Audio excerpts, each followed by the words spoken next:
To be or not to be, that is the question. Everyone knows that line. It's probably the most famous sentence in the English language. And everyone knows who wrote it. William Shakespeare. Or did he? For over 150 years, a controversy has raged in literary circles and beyond. Did William Shakespeare, the glovemaker's son from Stratford-upon-Avon, actually write the greatest plays and poems in the English language? Or was Shakespeare merely a pen name for someone else? An aristocrat, perhaps? A courtier with inside knowledge of royal politics? Maybe even a woman writing in secret? The list of alternative candidates is long. Francis Bacon, Christopher Marlowe, Edward de Vere, the Earl of Oxford, Mary Sidney, even Queen Elizabeth herself. Entire books, documentaries, and even Supreme Court justices have questioned whether the man from Stratford could possibly have created Hamlet, King Lear, and Macbeth. Today, we're going to settle this once and for all. We'll look at the evidence, examine the conspiracy theories, and answer the question, who really wrote Shakespeare's plays? Spoiler alert, the answer is going to disappoint conspiracy theorists, but the truth is far more interesting than the myths.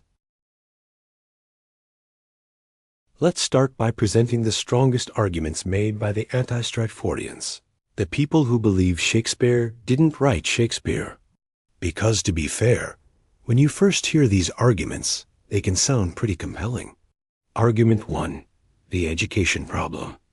William Shakespeare's father, John Shakespeare, was a glovemaker and local official in Stratford-upon-Avon. The family was middle class, not wealthy. William almost certainly attended the local grammar school, but there's no record of him attending university. Not Oxford, not Cambridge, nowhere. And yet, Shakespeare's plays demonstrate extraordinary knowledge. Intimate familiarity with law and legal terminology, detailed understanding of court politics and aristocratic life, knowledge of classical literature such as Ovid, Plutarch, Seneca, in Latin and Greek, awareness of Italian geography and culture. Many plays are set in Italy. Understanding of falconry, military tactics, heraldry, and other aristocratic pursuits. How could a grammar school boy from a backwater town possess this vast, sophisticated knowledge? Argument 2. The class problem. In Elizabethan and Jacobean England, society was rigidly hierarchical. The idea that a commoner, a mere player, an actor could write plays that displayed such intimate knowledge of aristocratic life, court intrigue, and royal politics seems unlikely. The plays show the perspective of someone who lived in that world, not someone observing it from the outside. Argument 3. The paper trail problem. Here's a weird one. We have no manuscripts in Shakespeare's handwriting. Not one complete play, not one poem. We have 6 signatures all spelled differently, and a 3-page contribution to a play called Sir Thomas More. That's it. For comparison, we have extensive manuscripts from his contemporaries like Ben Jonson. Why nothing from Shakespeare? Moreover, when Shakespeare died in 1616, his will made no mention of plays, poems, or books. He left behind his second-best bed to his wife, but nothing about the greatest literary works in English? Weird. Argument 4. The timeline problem. Shakespeare's plays contain references to books and events that seem difficult to explain. Some plays reference books that weren't translated into English until after they were supposedly written. How did Shakespeare read them? Argument 5. The Stratford problem. When Shakespeare retired to Stratford in his later years, nobody in his hometown seemed to think they had the greatest writer in English history living among them. No contemporary in Stratford ever mentioned his literary genius. His grave's epitaph doesn't mention his plays. It's just a warning not to move his bones. When you lay out these arguments, you can see why some people are skeptical. It seems implausible. And into this gap of plausibility, alternative theories rush in. So who are the main candidates? Francis Bacon, philosopher, scientist, statesman. brilliant mind, knew the court intimately. A first major alternative theory, proposed in the 1850s, Christopher Marlowe, Shakespeare's contemporary playwright, supposedly died in 1593, but what if he faked his death and continued writing under Shakespeare's name? This theory is wild, but has dedicated followers. Edward de Vere, Earl of Oxford, the most popular alternative candidate today, an aristocrat, poet, courtier who traveled to Italy, knew the court inside and out.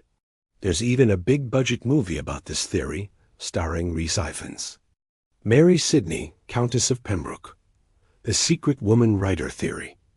Mary was a brilliant writer and patron of the arts.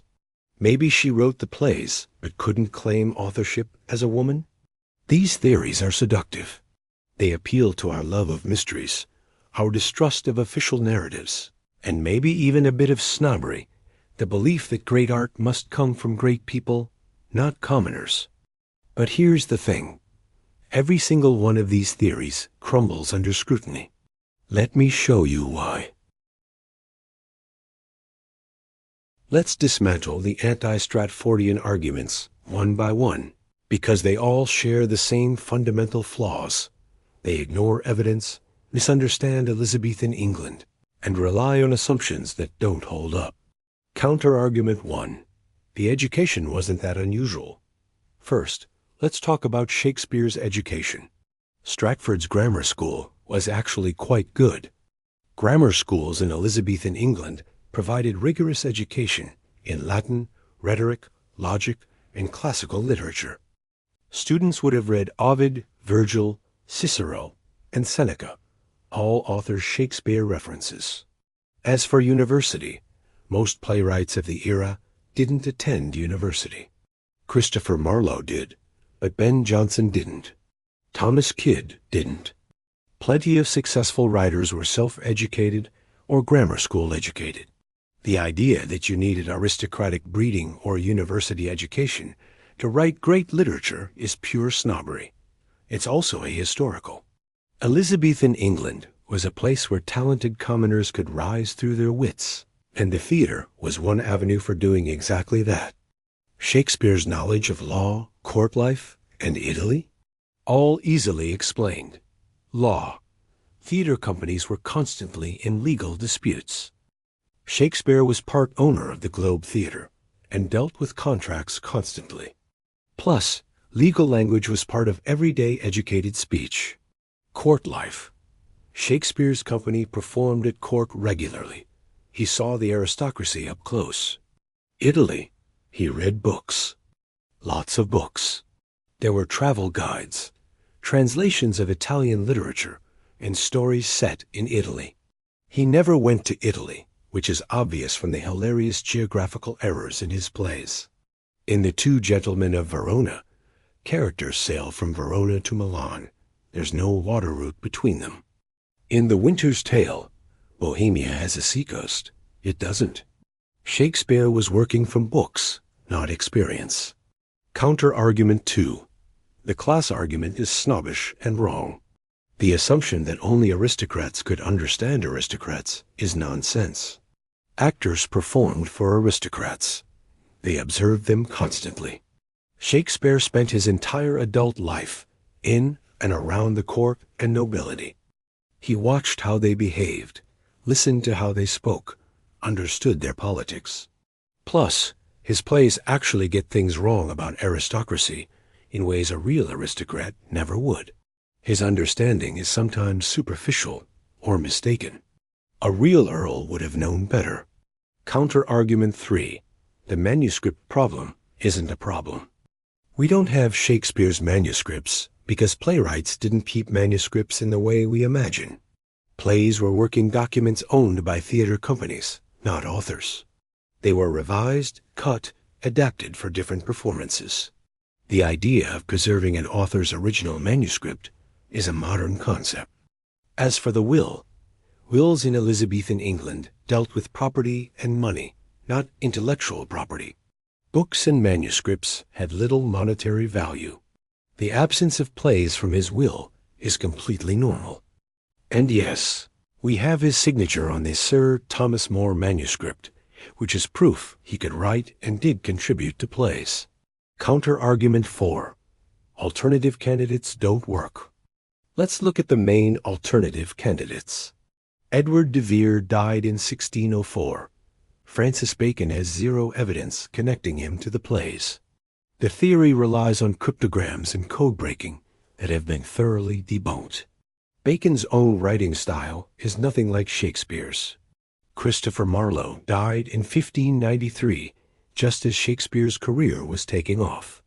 Again, you have to believe in an elaborate conspiracy involving faked death, secret identity, and dozens of people keeping the secret for decades.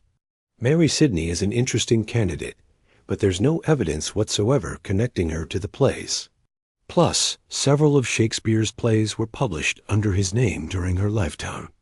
If she were the author, why didn't she ever claim credit or stop the fraud? Counter-argument 5. The Stratford silence is misunderstood. Actually, people in Stratford did know Shakespeare was a writer. A local clergyman named John Ward did, for example. The epitaph on Shakespeare's grave doesn't mention his plays, because it's focused on the theme of death and resurrection. Plus, there's a massive monument dedicated to him in Stratford, which explicitly identifies him as a writer comparable to Virgil and Socrates. Now let's flip the script. Instead of just debunking conspiracy theories, let's just look at the overwhelming positive evidence that William Shakespeare of Stratford-upon-Avon wrote the plays attributed to him. Evidence 1. Contemporary attribution. During Shakespeare's lifetime, his name appeared on published plays and poems. Starting with Venus and Adonis in 1593, works were published under his name.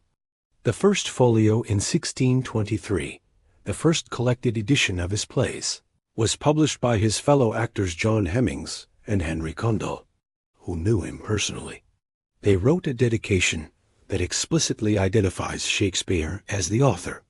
Ben Jonson, Shakespeare's friend and rival, wrote a poem for the first folio calling him Sweet Swan of Avon, a clear reference to Stratford-upon-Avon. Jonson knew Shakespeare personally. He wasn't in on some elaborate hoax. Evidence 2. Legal and business records. We have extensive documentation of Shakespeare's business dealings. Records of his part ownership in the Globe Theatre and Blackfriars Theatre. Payment records, showing he was paid for court performances. Legal documents involving disputes over the theatres. Records of his real estate purchases in Stratford. All of these documents connect William Shakespeare the businessman and actor to William Shakespeare the playwright. Evidence 3. Contemporary references. Dozens of contemporary writers, rivals, friends, and critics mention Shakespeare by name in connection with his plays. Francis Mears in 1598 praised Shakespeare's plays and poems specifically. Robert Greene in 1592 criticized Shakespeare as an upstart crow who thought he could write plays. Multiple poems and tributes during and after his life identified him as a playwright. For the conspiracy theory to work, you'd need dozens of people to be in on the secret, and not one person ever revealed it. That's implausible. Evidence 4. The plays themselves. Here's something anti-Stratfordians always ignore. The plays reflect Shakespeare's background in ways that support his authorship. They show extensive knowledge of the theater from an insider's perspective, the technical aspects of staging, acting, and performance. They contain numerous references to Warwickshire, Shakespeare's home county, local plants, dialect, geography. The early plays show a developing writer finding his voice. The late plays show a mature master. This progression makes sense if one person wrote them over a 20-year career. The plays reference contemporary events in real time. The 1599 Globe opening, the 1603 plague, the gunpowder plot. Evidence 5. No evidence of conspiracy. Perhaps most damning for anti-Stratfordians. There's zero contemporary evidence of any conspiracy or alternate authorship. Nobody in Shakespeare's time questioned who wrote the plays. The controversy only began in the 1850s, over 200 years after Shakespeare's death. Think about what a conspiracy would require. The real author secretly writing plays and giving them to Shakespeare.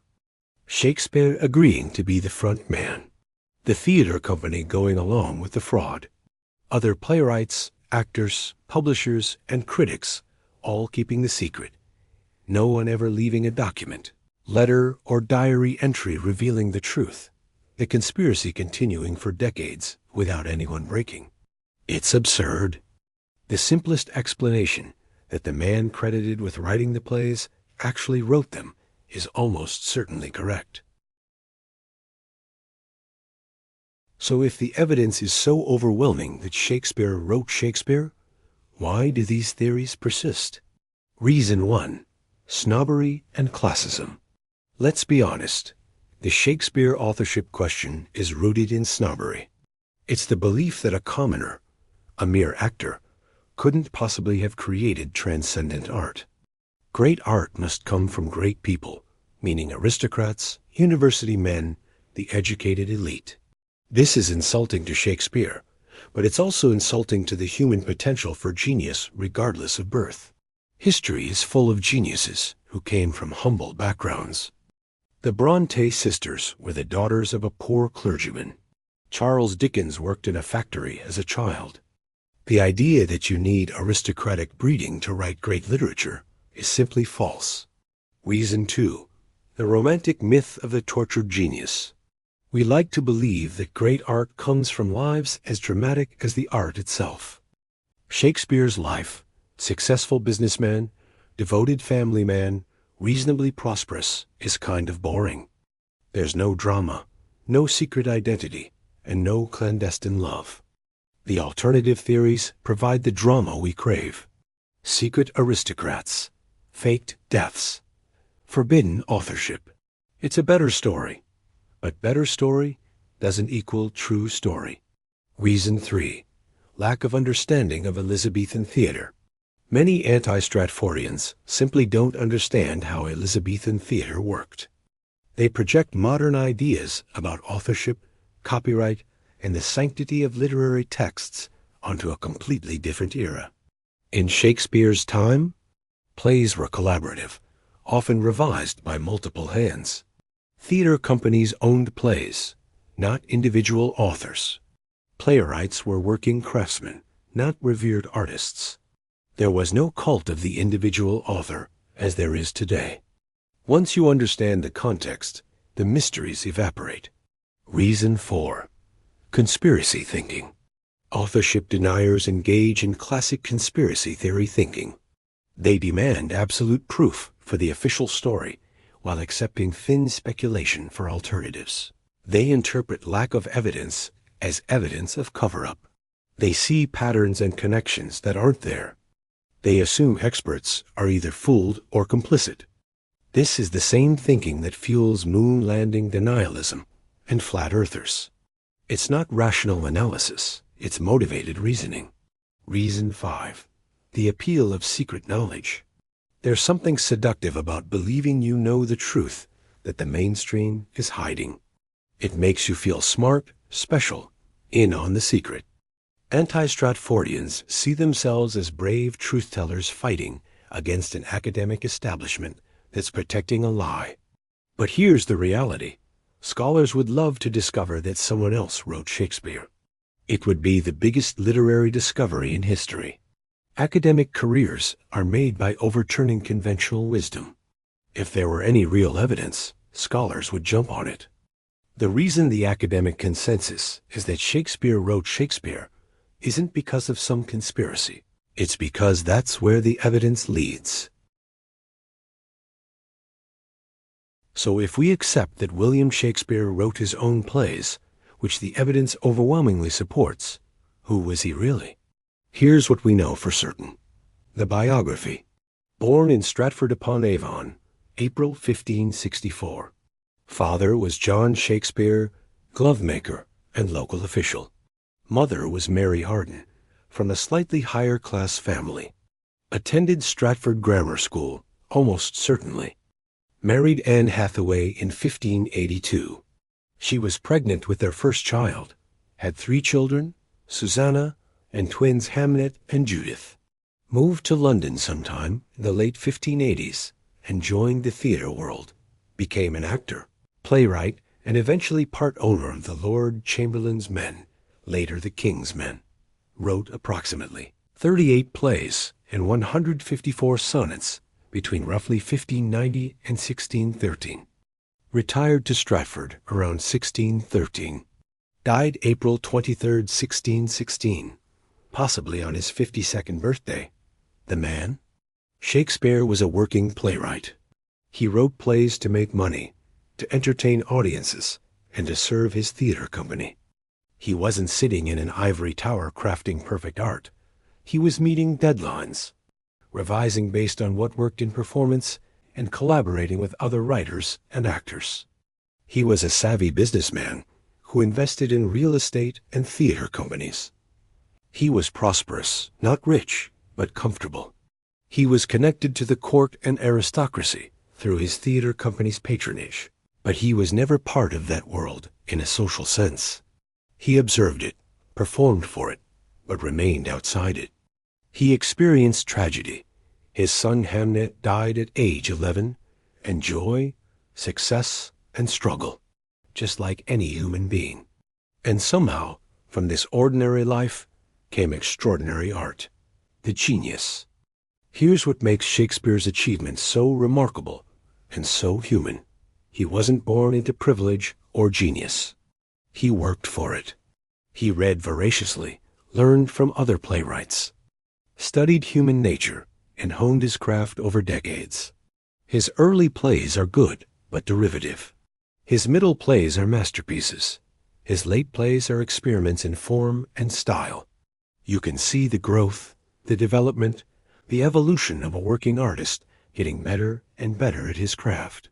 This is actually more inspiring than the conspiracy theories. Shakespeare wasn't a secret aristocrat slumming in the theater.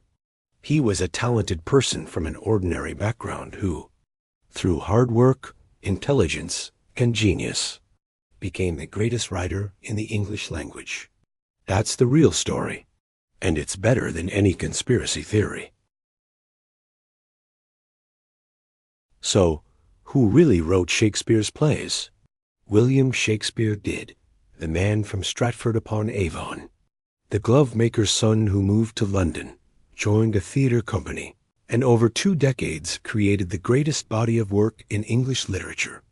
No conspiracy, no secret aristocrat, no elaborate hoax.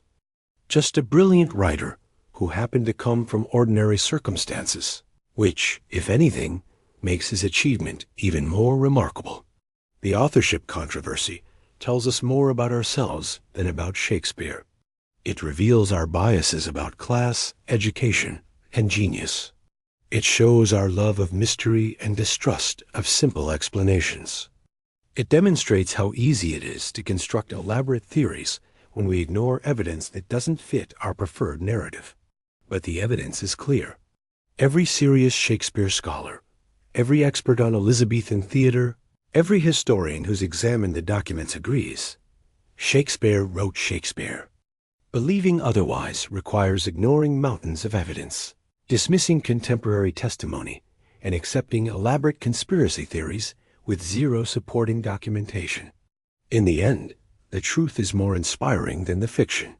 Shakespeare proves that genius can come from anywhere, that great art doesn't require aristocratic birth or university degrees, and that a talented person from a small town can change the world with nothing but words. As Ben Jonson wrote in his tribute to Shakespeare, he was not of an age, but for all time. He was right. And it was William Shakespeare of Stratford-upon-Avon who earned that immortality. If you enjoyed this deep dive into the Shakespeare authorship question, hit that like button, subscribe for more literary investigations, and let me know in the comments, what's your favorite Shakespeare play and why? Thanks for watching. And remember, sometimes the official story is the true story.